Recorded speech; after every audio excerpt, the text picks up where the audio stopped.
Hello बच्चों, कैसे हो आप सब। आज हम स्टार्ट करेंगे चैप्टर 2 सॉल्यूशन का पार्ट सेकंड।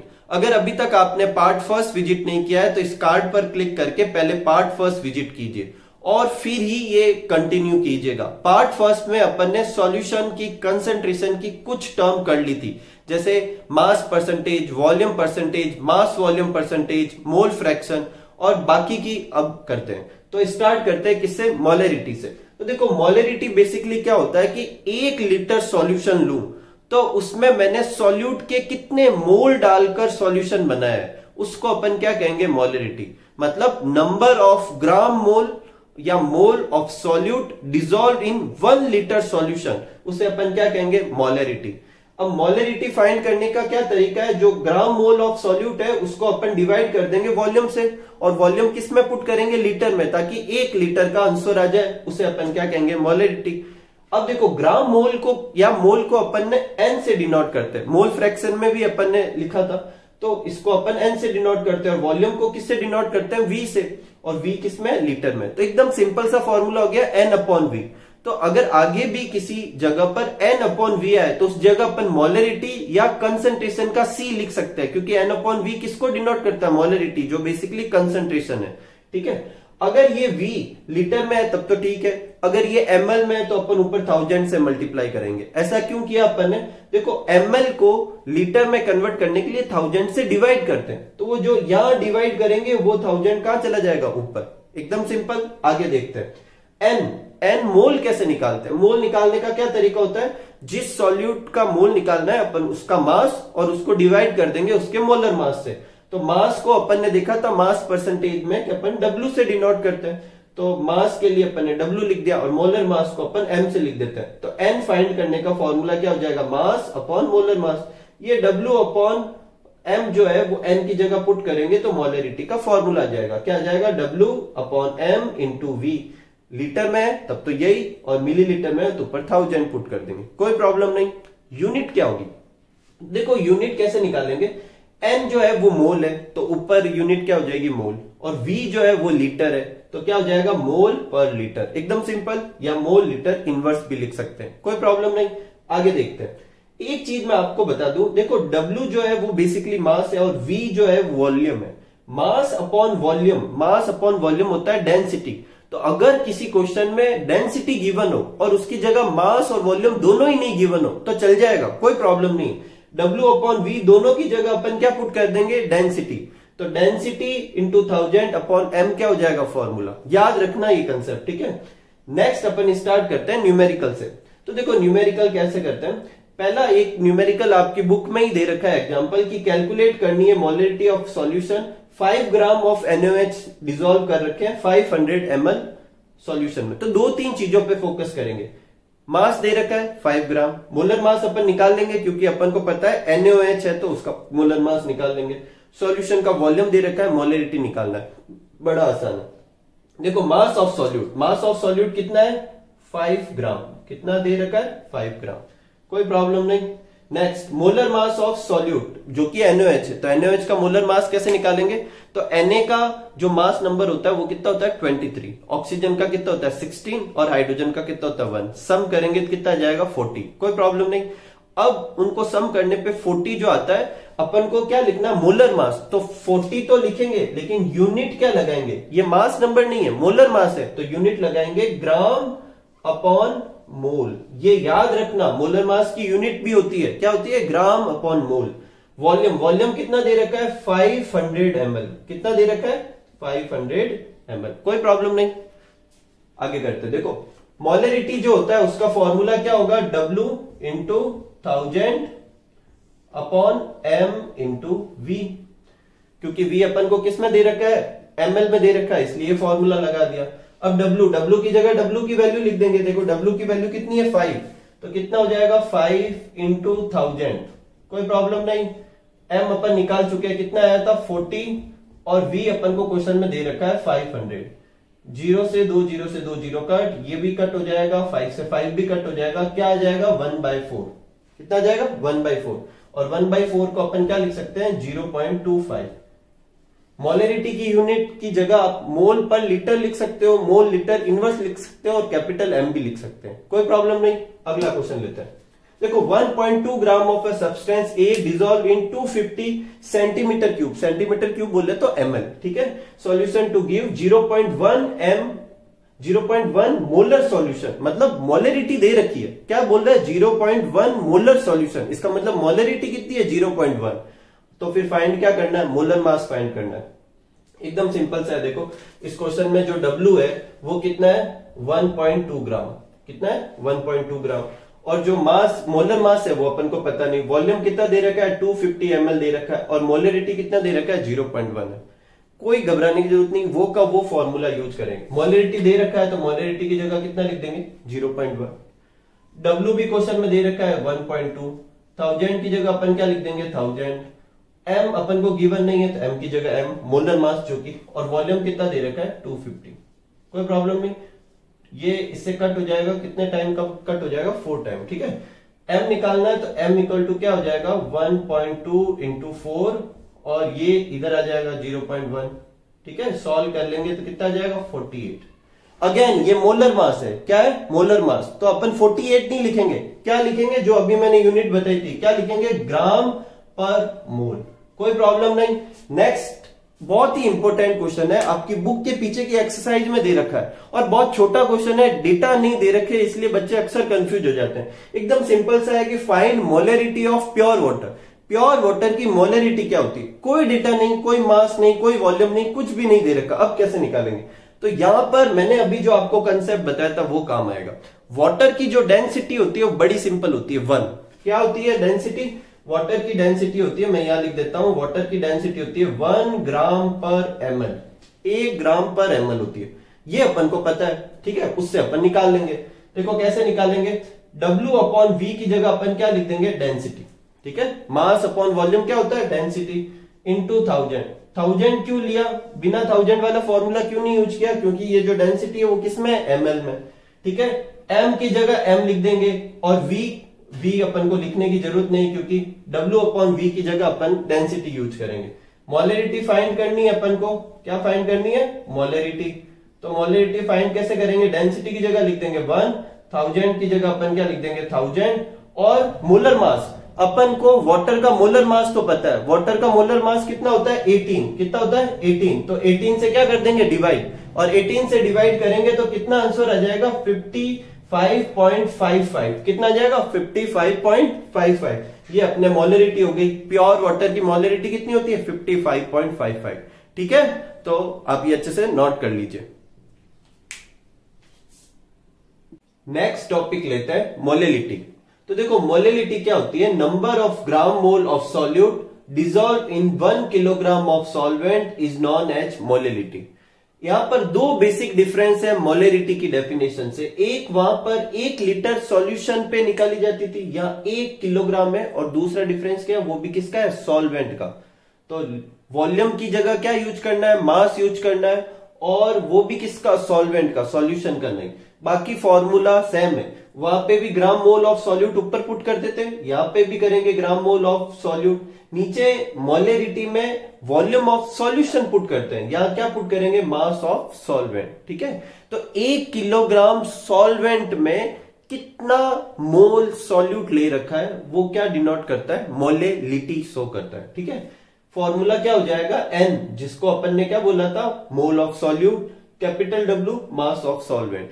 ये जो सिंबल यूज करते हैं इन्हें साइड में लिख लिया करो कि N ये है, W ये है, क्योंकि कुछ टीचर अलग अलग सिंबल प्रीफर करते हैं। कुछ यहाँ पे W1 W2 यूज कर लेंगे कि W1 कर लेंगे मास ऑफ सॉल्यूट के लिए, W2 करेंगे मास ऑफ सॉल्वेंट के लिए, WA WB भी यूज कर सकते हैं। तो जो भी सिंबल यूज करो साइड में लिख दो ताकि कोई प्रॉब्लम ना हो, ठीक है। तो N अपॉन W, अपन कैपिटल W किसके लिए डिनोट कर रहे हैं मास ऑफ सॉल्वेंट के लिए, और स्मॉल w किसके लिए डिनोट कर रहे हैं मास ऑफ सॉल्यूट के लिए, ठीक है। तो N अपॉन कैपिटल W हो गया। अगर ये किलोग्राम में है तो यही फॉर्मूला है, अगर ये ग्राम में है तो वो का वही 1000 से मल्टीप्लाई कराना है, ठीक है, कोई प्रॉब्लम नहीं। मोल अपन को पता है कैसे निकालते हैं, मास ऑफ सॉल्यूट जिसको अपन ने स्मॉल w से डिनोट किया, और मोलर मास जिसे अपन स्मॉल m से डिनोट किया, ठीक है। उनका रेशियो से अपन क्या निकाल लेंगे मोल निकाल लेंगे। ये फॉर्मूला n की जगह पुट कर देंगे तो मोलेलिटी का फॉर्मूला आ जाएगा W into 1000 M into capital W। Unit क्या होगी? तो देखो यूनिट कैसे निकालेंगे इस फॉर्मूले से, n मोल की n मोल होते हैं, मोल की यूनिट मोल ही, और W क्या था? मास, उसकी यूनिट क्या होती है? किलोग्राम, तो मोल पर किलोग्राम। तो मोलेलिटी की यूनिट आती है मोल पर लीटर और मोलेलिटी की यूनिट आती है मोल पर किलोग्राम। कोई प्रॉब्लम नहीं है, आगे करते हैं, न्यूमेरिकल करते हैं। देखो इसके न्यूमेरिकल ठीक वैसे के वैसे ही बन सकते हैं जैसे मोलेलिटी के थे। वही मोल फाइंड कर लेंगे पहले अपन किसके? सॉल्यूट के, और फिर उसे वॉल्यूम की जगह किसके? मास ऑफ सॉल्वेंट से डिवाइड कर देंगे। तो वो तो एकदम सिंपल से न्यूमेरिकल हो गए। कुछ अलग तरीके के न्यूमेरिकल देखते हैं। देखो वैसे सिंपल न्यूमेरिकल मैं आपको प्रैक्टिस के लिए अलग से दे दूंगा, ठीक है, आप सॉल्व कर लेना। देखो calculate the molality of 93% W by V H2SO4 solution और डेंसिटी दे रखी है। तो अपन को बेसिकली किसी और तरह की कंसंट्रेशन टर्म दी। ये कौन सी है? ये है mass by volume percentage. Mass volume percentage, मुझे क्या पता चला मास वॉल्यूम परसेंटेज है? देखो ऊपर W दे रखा है बोले तो मास, नीचे V दे रखा है बोले तो वॉल्यूम, और परसेंटेज का मतलब परसेंटेज। तो ये बेसिकली कंसंट्रेशन दे रखा है किसमें? मास वॉल्यूम परसेंटेज में दे रखा है। और मुझे क्या फाइंड करनी है? मोलेलिटी फाइंड करनी है। तो मैं फाइंड कैसे करूंगा? देखो 93% का क्या मतलब है? अगर मैं वॉल्यूम को कितना मानू? 100, कितना मानू? 100 ml। अगर सॉल्यूशन का वॉल्यूम 100 मानू तो उसमें सॉल्यूट का कितना मास होगा? 93 ग्राम। कितना होगा? 93 ग्राम। तो मुझे सॉल्यूट का तो मास मिल गया, लेकिन मुझे सॉल्वेंट का भी मास चाहिए, और वो भी मुझे सॉल्वेंट का चाहिए। मुझे यहाँ वॉल्यूम पता है और वो भी किसका मालूम है? वॉल्यूम सॉल्यूशन का। तो कैसे निकालेंगे? तो देखो जब भी मास गिवन हो वॉल्यूम निकालना हो, या वॉल्यूम गिवन हो मास निकालना हो, तो क्या यूज करते हैं? डेंसिटी। मैंने पार्ट फर्स्ट में बताया था। तो यहाँ पे भी अपन को मास चाहिए तो अपन डेंसिटी यूज करेंगे, और क्वेश्चन में डेंसिटी दे रखी है।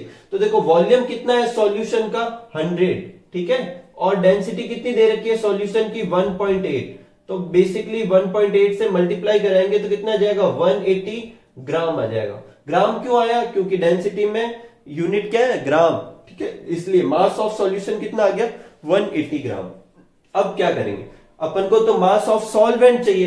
तो देखो मास ऑफ सॉल्यूशन क्या होगा? Mass of solute plus mass of solvent. मेरे को कैपिटल W निकालना है, तो कैसे निकालूंगा? मास ऑफ सॉल्यूशन में से मास ऑफ सॉल्यूट क्या कर लूंगा? माइनस कर दूंगा। मास ऑफ सॉल्यूशन कितना है? 180, और मास ऑफ सॉल्यूट पहले ही पता है अपन को कितना है? 93। तो माइनस करेंगे कितना आ जाएगा? 87 ग्राम। अब बेसिकली एकदम सिंपल सा है। अगर ये सब डायरेक्ट दे रखा होता तो सिंपल सा फॉर्मूला अपन को पुट कर दो। W कितना है? 93 इंटू 1000, और M कितना है? M क्या है? देखो बेसिकली क्वेश्चन में दे रखा है H2SO4। तो H2SO4 का मोलर मास निकालेंगे। कैसे निकालेंगे? सल्फर का कितना होता है? 32, ऑक्सीजन का होता है 16, 4 ऑक्सीजन का हो जाएगा 4 इंटू 16, कितना हो जाएगा? 64। 64 और 32 कितने हो जाएंगे? 96। और H2, 2 H, एक H का एक होता है, 2 का 2, तो 96 और 2 कितने हो जाएंगे? 98। अलग से निकाल लेना आप, ठीक है। ऐसे देखो, ऐसे H2SO4 का फाइंड करना है तो कैसे करेंगे? 2 इंटू 1 प्लस सल्फर है 1 इंटू 32, ऑक्सीजन है 4 इंटू 16, सॉल्व करेंगे कितना जाएगा? 98। कोई प्रॉब्लम नहीं। तो यहाँ M की जगह कितना पुट कर देंगे? 98, और कैपिटल W अभी निकाला अपन ने कितना है? 87। इन सबको सॉल्व करेंगे तो कितना आंसर आ जाएगा? 10.9 मोल पर किलोग्राम, ठीक है। और स्मॉल m भी लिख सकते हैं पीछे। नेक्स्ट क्वेश्चन वैसा वैसा ये, determine molality of 10% W by capital W H2SO4। इस बार क्या गिवन है अपन को? मास परसेंटेज या मास परसेंटेज कह सकते हैं, दोनों ही W है, ठीक है। तो देखो 10% का क्या मतलब है? 10 तो क्या हो जाएगा? Mass of solute. कितना हो जाएगा? मास ऑफ सॉल्यूट कितना हो जाएगा? 10। और मास ऑफ सॉल्यूशन कितना हो जाएगा? 100, क्योंकि ये मास परसेंटेज किस पे निकाला जाता है? मास ऑफ सॉल्यूशन पे निकाला जाता है। तो मास ऑफ सॉल्वेंट बिल्कुल सिंपल सा है, 100 में से 10 माइनस कर देंगे, कितना जाएगा? 90 ग्राम। बाकी तो एकदम सिंपल सा है, अपन को फॉर्मूला पता है। W की जगह क्या पुट कर देंगे? मास ऑफ सॉल्यूट कितना है? 10। 1000 की जगह क्या पुट कर देंगे? 1000। M क्या होता है? Molar mass of solute H2SO4। H2SO4 का भी अपन ने निकाला था, कितना होता है? 98। और कैपिटल W क्या था? मास ऑफ सॉल्वेंट, वो कितना है? 90। पुट कर देंगे, सॉल्व करेंगे, कितना जाएगा? 1.13 मोल पर किलोग्राम। कोई प्रॉब्लम नहीं, हो गया ये तो सिंपल सा। तो इस तरीके से अपन मोलेलिटी के क्वेश्चन भी कर सकते हैं। डायरेक्ट क्वेश्चन कैसे आ जाएंगे अपन को, ये mass of solute, mass of solvent given होगा तो डायरेक्ट कर लेंगे, ऐसे घुमा के आए तो ये वाले कर लेंगे, कोई प्रॉब्लम नहीं। एक अपन को रिलेशन याद रखना है किसके बीच में, मोलेलिटी और अगर साथ में कहूं कि इसमें डेंसिटी भी शामिल है तो गलत नहीं है। तो ये किसके बीच में रिलेशन है, मोलेलिटी और डेंसिटी। ये फॉर्मूला है जो जिसमें तीनों टर्म है। यहाँ मोलेलिटी का फॉर्मूला है जिसमें मोलेरिटी और डेंसिटी और मोलर मास यूज करेंगे, ठीक है। ये फॉर्मूला याद कर लेना। ये फॉर्मूले का डेरिवेशन भी है पर बहुत बड़ा डेरिवेशन है, डेरिवेशन का कोई फायदा है नहीं। इस पे कभी अगर कोई न्यूमेरिकल आए जिसमें डेंसिटी पता हो, मोलेरिटी और मोलेलिटी में दोनों में से कोई एक पता हो, तो अपन तीसरी चीज निकाल सकते हैं। या तो मोलेलिटी गिवन होगी तो डेंसिटी निकालना होगा, डेंसिटी गिवन होगी और मोलेलिटी गिवन होगी तो ये निकालना होगा। जो अननोन होगा वो अपन फाइंड कर सकते हैं, ठीक है। तो ये नोट कर लीजिए, अपने मोलेलिटी भी पूरी हो गई, ठीक है। नेक्स्ट टॉपिक है normality. Number of gram equivalent of the solute dissolve पर लीटर सॉल्यूशन। 1 लीटर सॉल्यूशन में सॉल्यूट के कितने ग्राम इक्विवेलेंट डिसॉल्व किए गए वो क्या कहलाएगी, नॉर्मेलिटी। मोलरिटी में जहां लीटर में अपन ग्राम मोल निकालते हैं कि 1 लीटर सॉल्यूशन में कितने ग्राम मोल डिसॉल्व किए हुए, इसमें क्या निकालेंगे कि 1 लीटर सॉल्यूशन में कितने ग्राम इक्विवेलेंट डिसॉल्व किए हुए, वो किसको डिनोट करेगी, नॉर्मेलिटी को। फॉर्मूला क्या हो जाएगा, gram equivalent of solute upon volume of solution in litre. कोई प्रॉब्लम नहीं, प्रॉब्लम ये है कि ग्राम इक्विवेलेंट कैसे निकालेंगे। तो देखो ग्राम इक्विवेलेंट निकालने के लिए क्या करते हैं, मास ऑफ सॉल्यूट को इक्विवेलेंट मास से डिवाइड करते हैं। जैसे मोल निकालने के लिए अपन क्या करते हैं, मास ऑफ सॉल्यूट को किससे डिवाइड करते हैं, मोलर मास से। यहां पर मास ऑफ सॉल्यूट को किससे डिवाइड करेंगे, इक्विवेलेंट मास से। तो फिर क्या निकल जाएंगे, ग्राम इक्विवेलेंट निकल जाएंगे, ठीक है। मास ऑफ सॉल्यूट को W से डिनोट करेंगे, जबकि इक्विवेलेंट मास को किससे डिनोट करेंगे, कैपिटल E से। अगेन क्वेश्चन, मोलर मास अपन सब जानते हैं। मोलर मास तो क्या है, जो वो मास नंबर के सम करके निकाल लेंगे। लेकिन ये इक्विवेलेंट मास कैसे निकालेंगे, तो इक्विवेलेंट मास निकालने के लिए क्या करते हैं, मोलर मास को वैलेंस फैक्टर से डिवाइड करते हैं। किससे डिवाइड करते हैं, पहले मोलर मास निकाल लो और जो मोलर मास आए उसे वैलेंस फैक्टर से डिवाइड करना है। अब नेक्स्ट क्वेश्चन उठता है मन में, वैलेंस फैक्टर कैसे निकालेंगे। तो देखो वैलेंस फैक्टर निकालने के लिए क्या करेंगे, जैसे मान लो H2SO4 के वैलेंस फैक्टर निकालने, तो पहले इसमें देखो आयन क्या है, तो H2 में 2 तो H प्लस के और SO4 क्या है, माइनस का 2। तो या तो टोटल पॉजिटिव चार्ज काउंट कर लो, तो H पे +1 है, 2H है तो +2, या फिर टोटल माइनस चार्ज काउंट कर लो, इस पे कितना है, -2। इक्वली आएंगे दोनों, जो भी हो वो वैलेंस फैक्टर के बराबर हो जाएगा। तो या तो टोटल पॉजिटिव चार्ज या टोटल नेगेटिव चार्ज की जो वैल्यू होगी वो वैलेंस फैक्टर। अब उल्टा चलते देखो, सबसे पहले अपन क्या करेंगे, क्वेश्चन में जो कंपाउंड दे रखा होगा उससे अपन मोलर मास निकालेंगे, उसको उसके वैलेंस फैक्टर से डिवाइड करेंगे तो क्या आ जाएगा, इक्विवेलेंट मास, कोई प्रॉब्लम नहीं। और फिर मास ऑफ सॉल्यूट से उसको क्या कर देंगे, डिवाइड कर देंगे, तो क्या आ जाएगा, ग्राम इक्विवेलेंट पुट करके नीचे वॉल्यूम ऑफ सॉल्यूशन से डिवाइड करेंगे तो क्या आ जाएगी, नॉर्मेलिटी। आगे चलते हैं देखो, तो अपना फॉर्मूला चेंज करते हैं, नॉर्मेलिटी की जगह नॉर्मेलिटी, ग्राम इक्विवेलेंट की जगह अपन क्या लिख सकते हैं, W/E, ये W/E लिख दिया। वॉल्यूम को अपन किससे डिनोट करते हैं, V से। अगर लीटर में है तो ये फॉर्मूला, मिलीलीटर में है तो आप सबको पता है क्या करना है, मिलीलीटर में हो तो ऊपर किससे मल्टीप्लाई कर देंगे, 1000 से। ये हो गया अपना फॉर्मूला। अब यूनिट की बारी, तो यूनिट निकालेंगे। देखो ग्राम इक्विवेलेंट ऑफ सॉल्यूट की यूनिट ग्राम इक्विवेलेंट ही होती है, तो ऊपर तो आ जाएगा ग्राम इक्विवेलेंट और नीचे वॉल्यूम सॉल्यूशन में तो अपन क्या पुट कर देंगे, लीटर। तो ग्राम इक्विवेलेंट पर लीटर, ये किसकी यूनिट हो जाएगी, नॉर्मेलिटी की, ठीक है, कोई समस्या नहीं। आगे चलते हैं, एक क्वेश्चन दे रखा है, calculate the normality of sodium carbonate solution 5.3 gram of which have been dissolve per 0.1 litre solution. Normality find करनी है। क्या क्या दे रखा है, देखो मास ऑफ सॉल्यूट दे रखा है, कितना दे रखा है, 5.3 ग्राम दे रखा है। मास ऑफ सॉल्यूट कितना दे रखा है, 5.3 ग्राम। और वॉल्यूम कितना दे रखा है, 0.1 लीटर, ठीक है। वॉल्यूम लीटर में दे रखा है 0.1 लीटर में, इसका मतलब फॉर्मूले में अपन 1000 से मल्टीप्लाई नहीं कराएंगे, ठीक है। आगे चलते हैं, अपन को ये पता चल चुका है कि सॉल्यूट कौन सा है, सोडियम कार्बोनेट, तो अपन को इसका इक्विवेलेंट मास निकालना है। तो मैंने अभी बताया था, अब इससे अच्छे से समझ लो, देखो कैसे निकालेंगे। इक्विवेलेंट मास निकालने के लिए पहले क्या निकालेंगे, मोलर मास, और उसको किससे डिवाइड करेंगे, वैलेंस फैक्टर से। पहले निकालते हैं मोलर मास। तो देखो Na2CO3 होता है क्या, सोडियम कार्बोनेट। Na कितना है 2, और Na का जो मास नंबर होता है वो कितना होता है 23, प्लस C कितना है 1 इंटू कार्बन का कितना होता है 12, प्लस ऑक्सीजन कितना है 3 और एक का कितना होता है 16। सम कर देंगे टोटल सॉल्व करके तो कितना जाएगा 106। कितना जाएगा 106। तो मोलर मास की जगह तो अपन कितना लिख देंगे 106, कोई प्रॉब्लम नहीं। वैलेंस फैक्टर तो देखो Na2CO3 में Na होता है प्लस Na प्लस, लेकिन 2 Na तो टोटल कितना हो जाएगा प्लस का 2। या फिर CO3 से देख सकते हैं, कार्बोनेट पे CO3 क्या लगा तो ऊपर -2, तो उस पे भी कितना है 2। तो चाहे अपन टोटल पॉजिटिव चार्ज देखे या टोटल नेगेटिव, यहां पर टोटल पॉजिटिव और नेगेटिव है, ठीक है, तो 2 आ रहा है, तो कितने से डिवाइड कर देंगे 2 से डिवाइड कर देंगे, तो कितना आ जाएगा 53। कितना आ गया 53।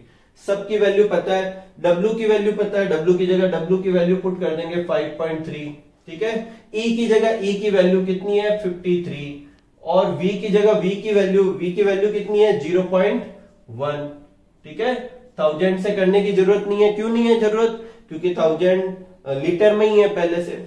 एक पॉइंट से पॉइंट क्या हो जाएगा कैंसिल आउट, और 53 से 53 कट हो जाएंगे, पीछे क्या बचेगा 1 क्या लिखेंगे ग्राम इक्विवेलेंट पर लीटर, ठीक है, ग्राम इक्विवेलेंट पर लीटर। या फिर इसे सिंपली क्या लिख सकते हैं, पीछे कैपिटल N लिख देंगे। एक देखो अपन ने तीनों निकालना सीख लिया, नॉर्मेलिटी, मोलरिटी वगैरह। कभी कभी इनके आंसर या इनकी वैल्यू को वर्ड्स में भी देते हैं। जैसे मान लो अगर एक देना है कि 1 ग्राम इक्विवेलेंट है या 1 N है, तो उसे बोल देंगे नॉर्मल, कि भाई नॉर्मल सॉल्यूशन बोले तो 1 N है। अगर बोल दे पेंटा नॉर्मल सॉल्यूशन बोले तो 5 N है, बोले तो नॉर्मेलिटी की वैल्यू कितनी है 5। अगर डेका नॉर्मल बोल दे तो नॉर्मेलिटी की वैल्यू कितनी है 10। अगर n/2 का क्या मतलब होता है, n/2 का मतलब होता है 0.5। अगर आंसर मान लो 0.5 आ रहा है तो उसको अपन क्या बोल देंगे 0.5 को सेमी नॉर्मल। अगर मान लो आंसर 0.2 आ रहा है तो उसे अपन क्या बोल देंगे पेंटी नॉर्मल या फिर n/5, ठीक है। अगर 0.1 आ रहा है तो उसे n/10 या 1/10 लिख सकते हैं, उसे डेसी नॉर्मल। और अगर 0.01 आ रहा है तो उसे क्या बोलेंगे 0.01 को सेंटी नॉर्मल, ठीक है। तो बेसिकली ये आंसर को अपन वर्ड्स में भी लिख सकते हैं। सपोज कर लो नॉर्मल की जगह अगर मोलल करूं तो मोलेलिटी की वैल्यू, और मोलर करूं तो वो किसकी वैल्यू हो जाएगी मोलेरिटी की। सपोज करो जैसे एक सॉल्यूशन है, उसकी मोलेरिटी 0.1 आ रही है, तो 0.1 को मैं क्या लिख सकता हूं 1/10, तो 1/10 होगा तो मतलब m/10। तो उसके आंसर को मैं ऐसे लिख सकता हूं कि वो आंसर क्या है डेसी मोलर, क्या लिख सकता हूं डेसी मोलर, ठीक है। इस तरीके से अगर मान लो किसी की मोलल कंसंट्रेशन या मोलेलिटी मान लो 5 आ रही है, कितनी आ रही है 5, तो मैं उसको क्या लिख सकता हूं कि वो कैसा है पेंटामोलल, क्या है पेंटामोलल। या फिर मैं एक क्वेश्चन करूं और उसमें मैं मोलेरिटी देना चाहूं और मैं कह दूं कि मोलेरिटी है पेंटीमोलर, क्या बोलूं पेंटीमोलर बोले तो मतलब उसकी मोलेरिटी की वैल्यू कितनी लिखनी है 0.2 या फिर 1/5, ठीक है। तो इस तरीके से ये आप नोट कर लीजिए, ठीक है। नेक्स्ट है relation between normality and molarity. Normality और मोलेरिटी के बीच में क्या निकालना है रिलेशन, बड़ा आसान है। देखो नॉर्मेलिटी का फॉर्मूला क्या होता है mass of solute upon equivalent mass into volume, सही है। यहां पर मोलेरिटी का फॉर्मूला क्या होता है mass of solute upon molar mass into volume, ठीक है। इक्विवेलेंट मास कैसे निकालते हैं molar mass upon valency factor, ये वैलेंसी फैक्टर ऊपर चला जाएगा, तो फॉर्मूला क्या हो जाएगा mass of solute into valency factor upon molar mass into volume. ये जो है ये इतना, ये किसका फॉर्मूला है, ये मोलेरिटी का फॉर्मूला है। किसका है मोलेरिटी का। तो अपन क्या लिख सकते हैं normality equal to molarity into valency factor. जो नॉर्मेलिटी है वो कैसे निकालेंगे मोलेरिटी को वैलेंसी फैक्टर से मल्टीप्लाई करा के, और वैलेंसी फैक्टर 1 तो आएगा ही, इससे ज्यादा हो सकता है 2 आ सकता है 3 आ सकता है। इसका मतलब नॉर्मेलिटी हमेशा मोलेरिटी से ज्यादा आएगी, बराबर हो सकती है कब जब वैलेंसी फैक्टर कितना हो 1। जैसे NaOH NaOH में Na+ होता है OH- का, तो वैलेंसी फैक्टर कितना है 1 है, तो उस केस में ये बराबर आ सकती है। ठीक है, अब कुछ प्रैक्टिस क्वेश्चन दे रहा हूं मैं, वो आपको अच्छे से सॉल्व करने हैं और प्लीज करो, जितने प्रैक्टिस करोगे उतने ही कंसेप्ट क्लियर होंगे। एकदम सिंपल से 15-20 मिनट से ज्यादा नहीं लगना, 15 मिनट भी मैं ज्यादा बोल रहा हूं। तो ये एक क्वेश्चन है जो बुक में दे रखा है और इसमें क्वेश्चन में आपको ऑक्जेलिक एसिड के बारे में, तो ऑक्जेलिक एसिड का फॉर्मूला चाहिए होगा। तो वैसे तो फॉर्मूला होता है COH, लेकिन इससे अगर आप वो मोलर मास निकालोगे तो 90 आएगा। कितना आएगा 90। लेकिन जब भी ऑक्जेलिक एसिड के बारे में हो तो अपन को हाइड्रेटेड ऑक्जेलिक एसिड मानना है और उसमें .2H2O भी होता है साथ में। तो 90 इसका और H2O का कितना होता है 18 का डबल करेंगे तो कितना होगा 36। 90 और 36 टोटल मोलर मास कितना आएगा 126। और इक्विवेलेंट मास कैसे निकालेंगे, जब ऑक्जेलिक एसिड आयोनाइज होगा तो 2H+ देगा, तो कितना हो जाएगा 2। तो 126 से 2 से डिवाइड करेंगे 63 आ जाएगा। तो ये आप सॉल्व करना है, ये तो मैंने सिर्फ आपको इक्विवेलेंट मास कैसे निकालते हैं वो है। ठीक है, ये 2-3 क्वेश्चन और दे रखे हैं। इसमें एक क्वेश्चन में ये देखो, जैसे यहाँ पर इस क्वेश्चन में आपको इथेनॉल दे रखा है, वैसे आप सबको मालूम होगा फिर भी बता देता हूँ। इथेनॉल क्या होता है C2H5OH। तो इस फॉर्मूले को यूज करके मोलर मास, नॉर्मल मास जो भी निकालना है अपन को वो निकालना है। नेक्स्ट और तो कुछ है नहीं। ठीक है, आप अच्छे से इसको सॉल्व करना और इस तरीके से प्रैक्टिस करना। इस तरीके से अपने ये कंसंट्रेशन टर्म जितनी भी थी वो सब कंप्लीट हो गई। तो अभी तक अपन ने 2 पार्ट में क्या क्या कर लिया, सॉल्यूशन की डेफिनेशन, सॉल्यूट क्या होते हैं, सॉल्वेंट क्या होते हैं, सॉल्यूशन के टाइप क्या होते हैं, कंसंट्रेशन क्या होती है और कंसंट्रेशन की जितनी भी टर्म थी उनके न्यूमेरिकल वो सब देख लिए। ठीक है, तो आप अच्छे से प्रैक्टिस कीजिए, खूब सारा हार्डवर्क कीजिए और मस्त रहिए। Thank you for watching.